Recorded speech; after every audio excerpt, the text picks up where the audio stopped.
Shalom, shalom, bien-aimés dans le Seigneur. Je suis votre amie, la missionnaire Evodie, Pouela Pambou, de Ostende en Belgique. Je viens en ce moment pour partager cet enseignement que j'ai commencé depuis un temps, depuis le début du mois de novembre. Dieu m'avait mis à cœur de partager avec vous la vie de Joseph. Joseph qui est un personnage très important dans la Bible. Non seulement parce qu'il est le type de Christ, mais c'est parce que beaucoup de gens parmi nous se retrouvent dans la vie de Joseph, de par tout ce qui lui est arrivé, de par comment le Seigneur a marché avec lui jusqu'à ce qu'il arrive à l'accomplissement de ce que Dieu lui avait montré. Qu'il soit dit en passant, depuis le premier, nous avons parlé de Joseph sur sa naissance, sur le rejet par ses frères, sur ses songes, comment il est arrivé chez Potiphar, dont nous avons eu à épingler jour 1, 2, 3, 4, jusqu'au jour où nous sommes, jour 14. Parlant de Joseph, il est le 11e fils de Jacob. Et qu'il soit dit en passant que Joseph avait 12 enfants. Le premier, c'est donc Ruben, le fils de Léa, la femme aux yeux délicats, que Dieu avait rendue féconde. Mais cette femme a non seulement été rendue féconde par le Seigneur, mais en même temps, elle a eu 4 enfants au début. Mais chaque fois, les 4 enfants, elle donnait toujours un nom de circonstance. Parce que pour elle, elle se disait que, ben voilà, cette fois-là, comme j'ai fait un enfant à mon mari va m'aimer. Donc, elle a eu Ruben, et elle a dit, ben, le Seigneur a vu mon humiliation, cette fois-ci, mon mari va m'aimer. Rien du tout. La deuxième fois, elle a fait Siméon. Siméon, c'était pareil. Elle s'est dit, ben, cette fois-là, mon mari m'aimera, mais ce n'était pas le cas. La troisième fois, elle a fait Lévi, c'était pareil. Et à la troisième fois, elle a compris qu'elle devait louer le Seigneur. Elle a eu Judas, qui est son 4e fils. Il a dit, cette fois-là, j'ai louerai le Seigneur. Donc là, c'est Léa avec ses 4 premiers enfants.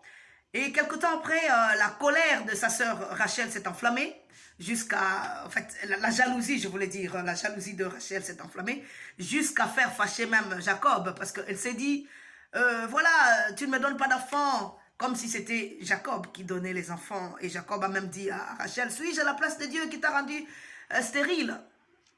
La colère de Jacob s'est enflammée. Bref, Rachel a donné sa servante à Jacob, sa servante Bila. Et la servante de Rachel a donné le 5e enfant à Jacob, qui est Dan. Et le 6e enfant, c'est Nephtali, donc 6e enfant qui a été par la servante de Rachel. Et comme quoi, l'histoire ne s'arrête pas là. Léa aussi s'est dit, ben écoute, il n'y a pas que toi qui a une servante, moi aussi j'ai une servante.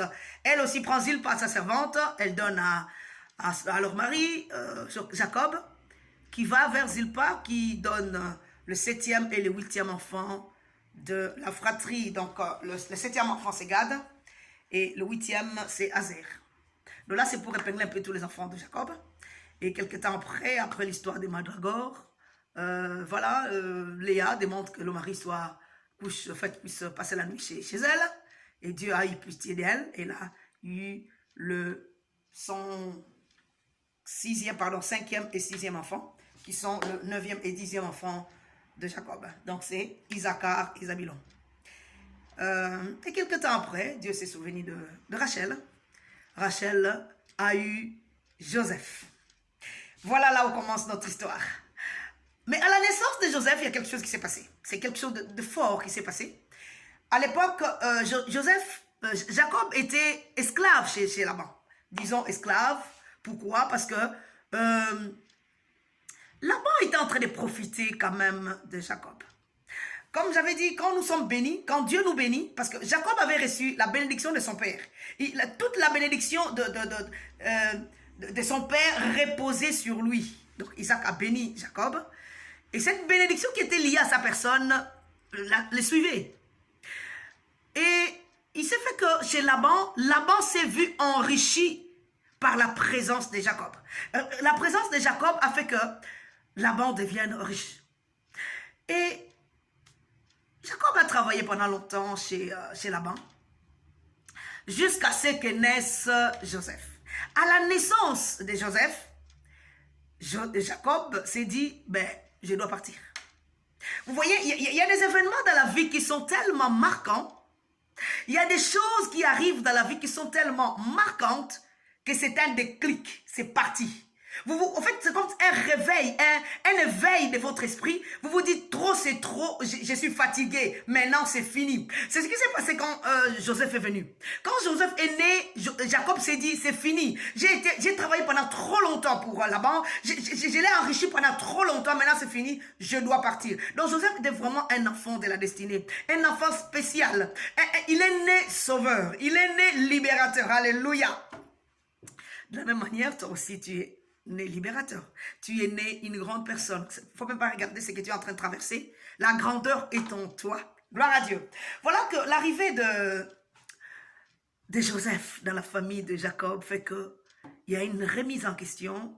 Joseph s'est dit, cette fois-là, je m'en vais, je vais aller travailler pour ma maison, je vais aller travailler pour mon héritage, j'ai un dépôt à moi, je dois travailler pour moi. Il prend la résolution de partir, il le dit à Laban. Laban qui lui demande encore de travailler pendant quelque temps, malgré ça, il l'a dribblé, mais Dieu qui était avec lui ne l'a pas laissé, Dieu l'a béni, et quelque temps après, ils sont partis. Je ne vais pas aller dans beaucoup de détails, il y a tellement beaucoup d'enseignements autour de cette histoire. Mais ce qui m'intéresse ici, en fait, depuis le 1er janvier, je voulais dire 1er janvier, 1er novembre, nous parlions de Joseph, en commençant, en fait, nous avons eu à commencer là où il est né, en fait, à partir de sa naissance, où Jacob a pris la résolution de partir. Donc, nous avons dit que Joseph, il est le 11e de sa fratrie, donc 11e fils de Jacob, et il est donc le prototype de Christ. Parce que par sa vie même, nous voyons que Joseph est vraiment le prototype de Christ. Parce que c'est un enfant qui a été fort attendu par Jacob. Jacob, lui qui a aimé Rachel, dont la femme bien-aimée ne lui donnait pas d'enfant. Et quand l'enfant est venu, c'est donc Joseph. Donc, les deux, Jacob et Rachel, ont vraiment attendu cet enfant-là qui est Joseph. De la même manière, les Juifs ont attendu la venue de Jésus. Ils ont vraiment attendu la venue de Jésus, qui est le Sauveur. De la même manière aussi, Jacob et Rachel ont attendu la venue de Joseph. Donc, c'était un enfant vraiment attendu.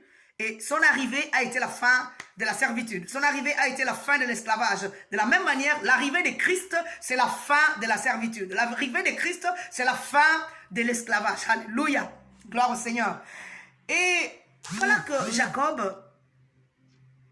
Jacob qui prend la résolution de partir. Mais il y a beaucoup de choses qui se passent, au fait, qui nous font remarquer que Joseph était spécial. Même quand Jacob devait rencontrer son ennemi juré, qui est Ésaü, regardons comment il classe les enfants, sa famille. Il classe les servantes et les enfants. Il classe Léa et les enfants. Et à la fin, il classe Rachel et Joseph. En fait, Joseph est comme à l'arrière-plan. C'est pour dire que c'est lui qui clôture l'histoire, c'est lui qui barre la route, alléluia. Ton arrivée fait que l'ennemi ne va plus continuer à jouer avec ta famille. Dieu te met en arrière-garde pour être c'est la personne qui va finir avec cette histoire qui a trop duré dans votre famille. Merci Seigneur, alléluia. J'espère que je parle à quelqu'un ce soir. Et voilà Joseph qui grandit. À 17 ans, il fait un rêve, comme tout enfant pouvait rêver, comme toute personne peut rêver. Mais ce rêve-là était particulier. Son rêve a fait que ça suscitait la jalousie de ses frères et même son père se demandait, mais qu'est-ce qui se passe? Papa ne pouvait pas comprendre que cet enfant est spécial. Hein, s'il pouvait vraiment ne fût-ce qu'avoir... Mais vous savez, il y a des situations où Dieu brouille même notre intelligence. Hein, on n'arrive pas à comprendre parce que Dieu a un plan. Il a besoin d'accomplir ce qu'il veut accomplir dans notre vie. Donc voilà, Jacob qui ne comprend pas que cet enfant est spécial. Les enfants jalousent leurs frères. Et lui aussi dit, mais qu'est-ce que tu veux dire par là? Même nous, tes parents, nous viendrons nous agenouiller devant toi. Bref. Pauvre Joseph, il a simplement rêvé. Mais son rêve lui a attiré des ennuis. Et pour ne pas aller trop long, donc le premier jour, nous avons parlé de Joseph, 11e fils de Jacob. Le deuxième jour, nous avons parlé de... Je vais essayer de résumer. Le deuxième jour, on a parlé d'un enfant attendu, hein, un enfant attendu qui a été mal compris. Le troisième jour, nous avons parlé de Joseph que Dieu a placé en arrière-garde. Hein, c'est ce que je venais de dire là. Dieu l'a placé en arrière-garde. Hein, c'est pour dire que c'est lui qui termine tout. La souffrance qui a trop duré dans la famille, par toi, par ton arrivée, tout va finir. Dans la famille, on ne se marie pas. Toi, tu vas te marier au nom de Jésus. Dans cette famille, les hommes ne réussissent pas. Toi, tu vas réussir au nom de Jésus. Non, dans cette famille-là, les gens ne progressent pas. Tu progresseras au nom de Jésus. Oh, dans cette famille-là, les enfants, quand ils atteignent un certain âge, ils doivent mourir. Tu ne mourras pas. Parce que tu as un Dieu qui lui tient ta vie entre ses mains et il a un plan qu'il veut accomplir dans ta vie.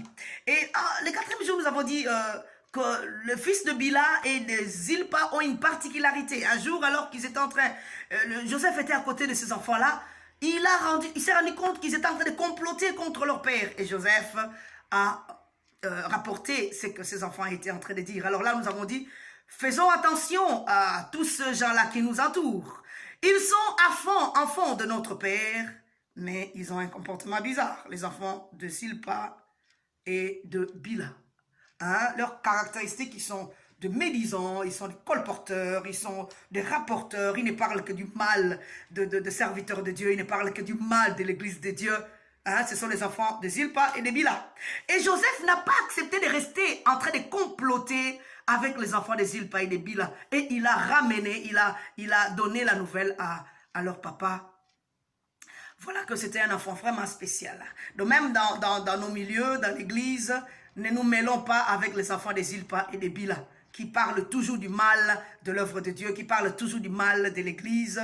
Faisons attention, ne nous mêlons pas avec ces gens-là. Donc voilà, là c'était le quatrième jour. Le cinquième jour, nous avons parlé de la tunique de plusieurs couleurs. Oh, wow, ça c'est formidable. La tunique de plusieurs couleurs. Là, nous avons dit, quand nous aimons, nous devons revêtir de la personne aimée d'une tunique de plusieurs couleurs. Vous savez, quand vous avez une tunique de plusieurs couleurs, même quand il y a une tache, on a du mal à voir cette tache-là parce que la tache sera confondue à ces couleurs qui sont là. Donc, quand tu dis que tu aimes ton mari, revêt-lui d'une tunique de plusieurs couleurs. Parce que cette tunique-là que tu vas lui revêtir fera que même les erreurs qu'il va faire, tu ne vas pas le remarquer parce que ça sera mélangé dans ses couleurs. Même quand il va te blesser, ses blessures seront dans les couleurs. Ça sera confondu comme une de couleurs. Gloire au Seigneur. Alléluia. Et le sixième jour, nous avons dit, nous ne devons pas tout raconter. Hein, vous savez, quand tu as vu une vision, quand tu as rêvé, quand le Seigneur t'a révélé quelque chose, Dieu ne nous demande pas de tout dire. Hein. Il peut vous demander de dire certaines choses, mais il y a des choses que vous ne devez pas raconter. Comme Joseph, à l'époque, il a raconté. C'est vrai qu'il n'avait pas la maturité. Et le fait de raconter lui a amené des problèmes. Mais gloire à Dieu, parce que Dieu triomphe toujours. Gloire au Seigneur. Et le septième jour, nous avons dit que Joseph est parti de la vallée d'Hébron. Hein? Donc, la Bible nous dit qu'il est parti de la vallée d'Hébron et il n'est plus jamais rentré. Ces jours-là, son père l'envoie pour aller visiter ses frères. Mais quand il est parti, c'était le départ d'un long voyage, le départ vers sa grande destinée, bien que par des souffrances, par les rejets, par les humiliations, par les mensonges.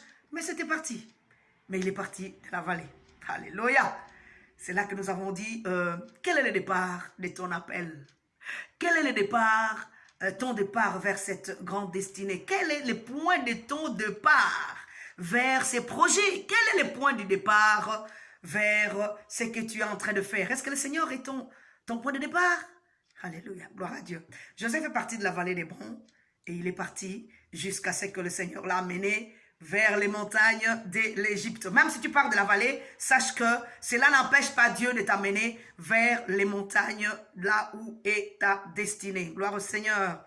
Le Dieu de la vallée, il est aussi le Dieu de la montagne. Là, c'était donc le septième jour. Et le huitième jour, nous avons dit, Ils les dépouillèrent de sa tunique. Oui, ils l'ont dépouillé de sa tunique. Mais en fait, l'ennemi aime nous dépouiller de ce qui fait l'objet de notre fierté.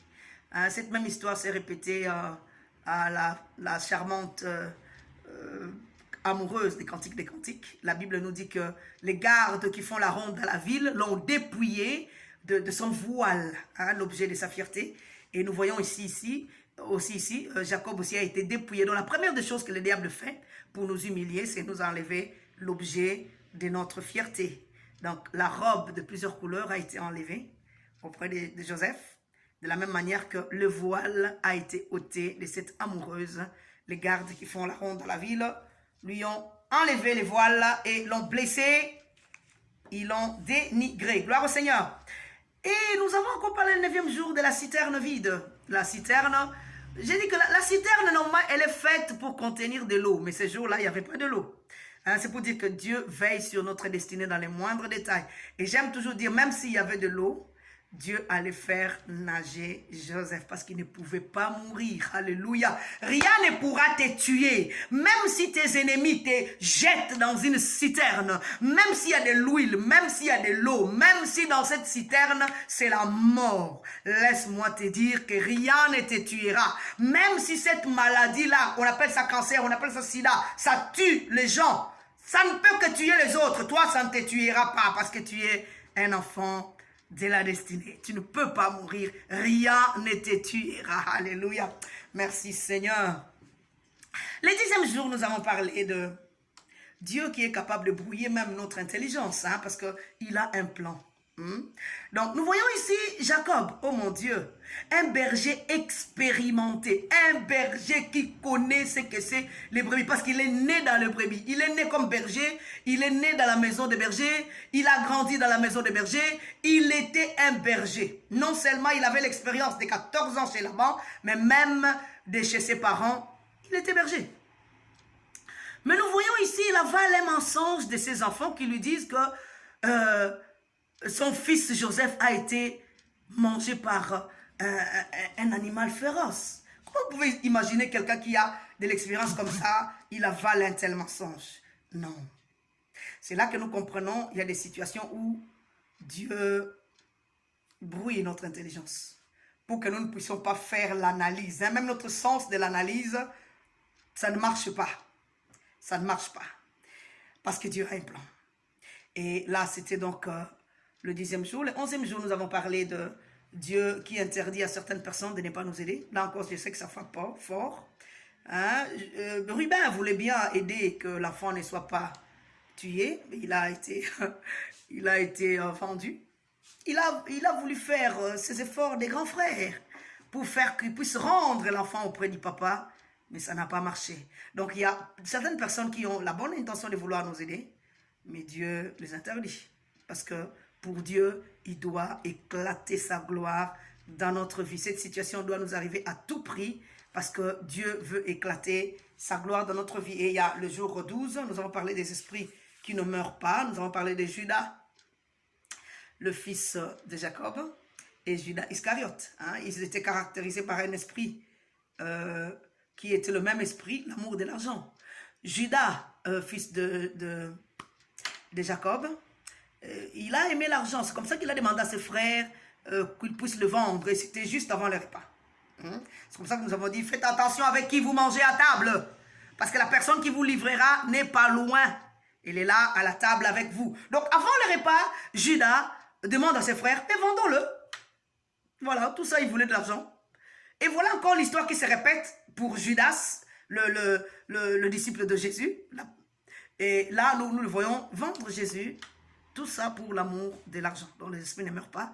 Sachez-les bien que les mêmes esprits qui ont agi hier, ça agit encore aujourd'hui. Les mêmes esprits qui agissent dans une église à gauche, à droite, dans un autre pays, ça agit dans les mêmes églises. Serviteurs de Dieu, les esprits, ça ne meurt pas. Ce sont les mêmes esprits, ce sont les mêmes combats dans toutes les églises. Dieu soit loué. Et le 13e jour, nous avons parlé de la faveur de Dieu. J'aime ça. Vous savez, la faveur que nous recevons de Dieu, elle est contagieuse. Elle affecte notre entourage. Il y a des répercussions sur les gens qui nous entourent parce que nous avons la faveur de Dieu sur nous. C'est comme ça que nous voyons Joseph dans la maison de Potiphar, Dieu a béni Potiphar à cause de la présence de Joseph. Voilà un peu les résumés de cet enseignement sur Joseph pour ces quelques 13 jours. Aujourd'hui, on est le 14e jour. J'aimerais parler de la beauté de Joseph.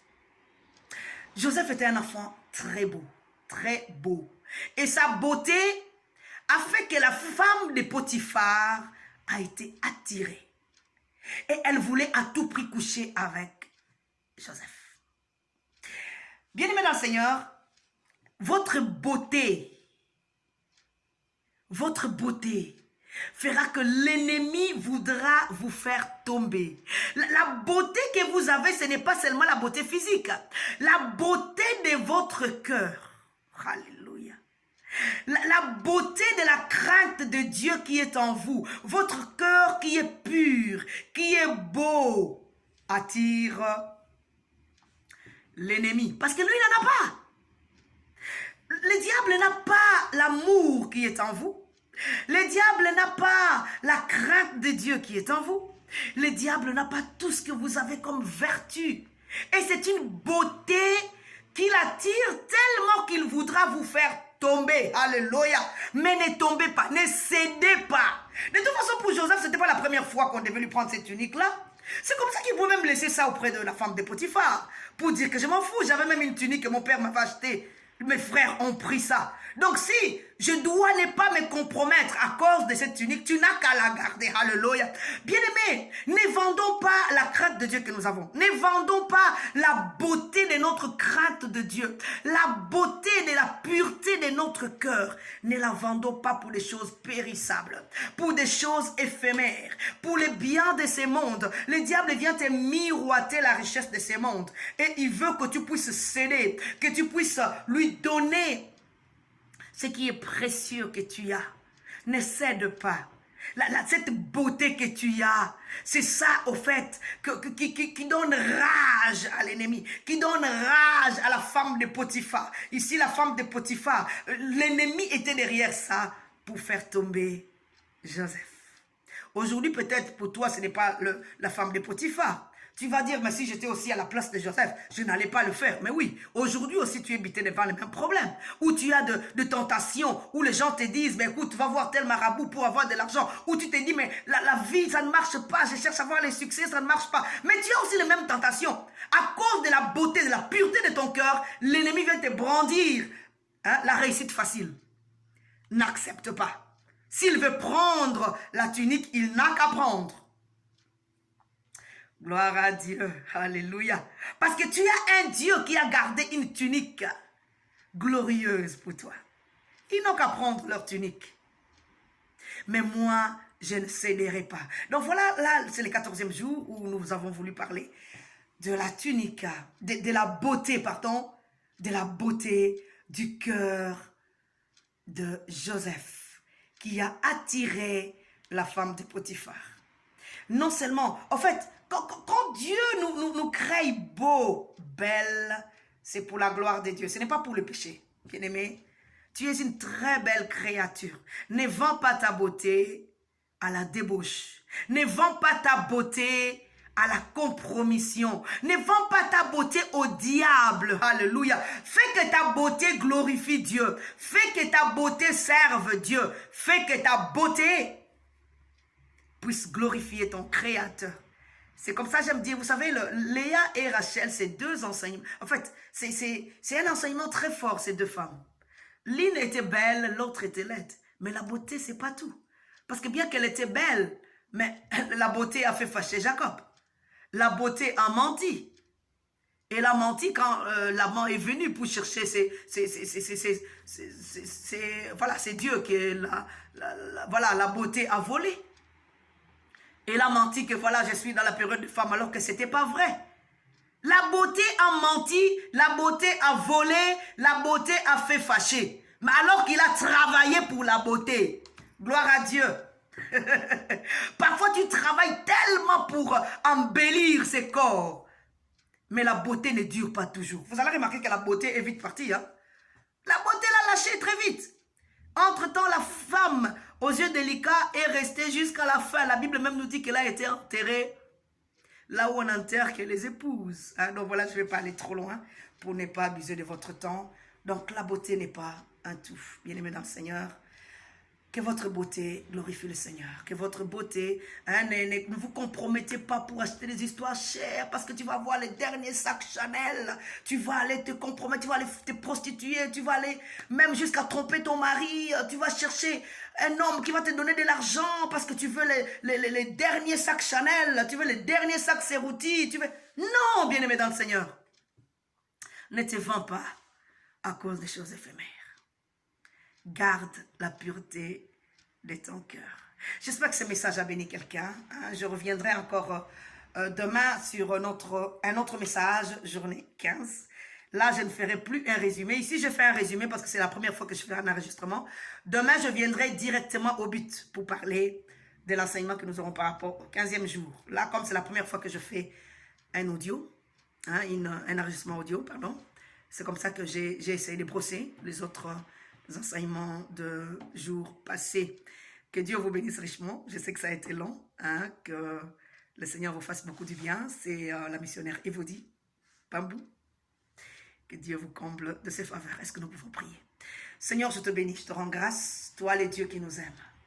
Dieu de gloire, je sais que mon frère et ma soeur qui a suivi cet enseignement, tu vas l'aider, Seigneur, à pouvoir, oh Dieu, garder la fermeté devant les épreuves. La fermeté, Seigneur, garder la foi, oh Dieu, même quand les choses ne marchent pas. Il ne va pas vendre sa beauté. Il ne va pas vendre sa crainte qu'il a de toi. Seigneur, aide-le. Dieu de gloire, je sais qu'il y en a qui attendent, oh Dieu, l'accomplissement de ce que tu leur as promis. Et par cela, Seigneur, ils traversent des moments difficiles, des rejets, des moments troubles, Seigneur. Je te prie, oh Dieu, garde leur foi. Garde la foi comme tu l'as fait pour Joseph. Seigneur, merci de le faire. Tu es Dieu au-dessus de tout. Garde-nous en ton amour. Que la gloire et l'honneur te reviennent. Au nom puissant de Jésus-Christ, nous avons ainsi prié et nous disons Amen. Que Dieu vous bénisse. Paix et joie chez vous. Et je vous dis à demain par la grâce de Dieu. C'est le pasteur Evody Puela Pambou. Shalom. Shalom, shalom.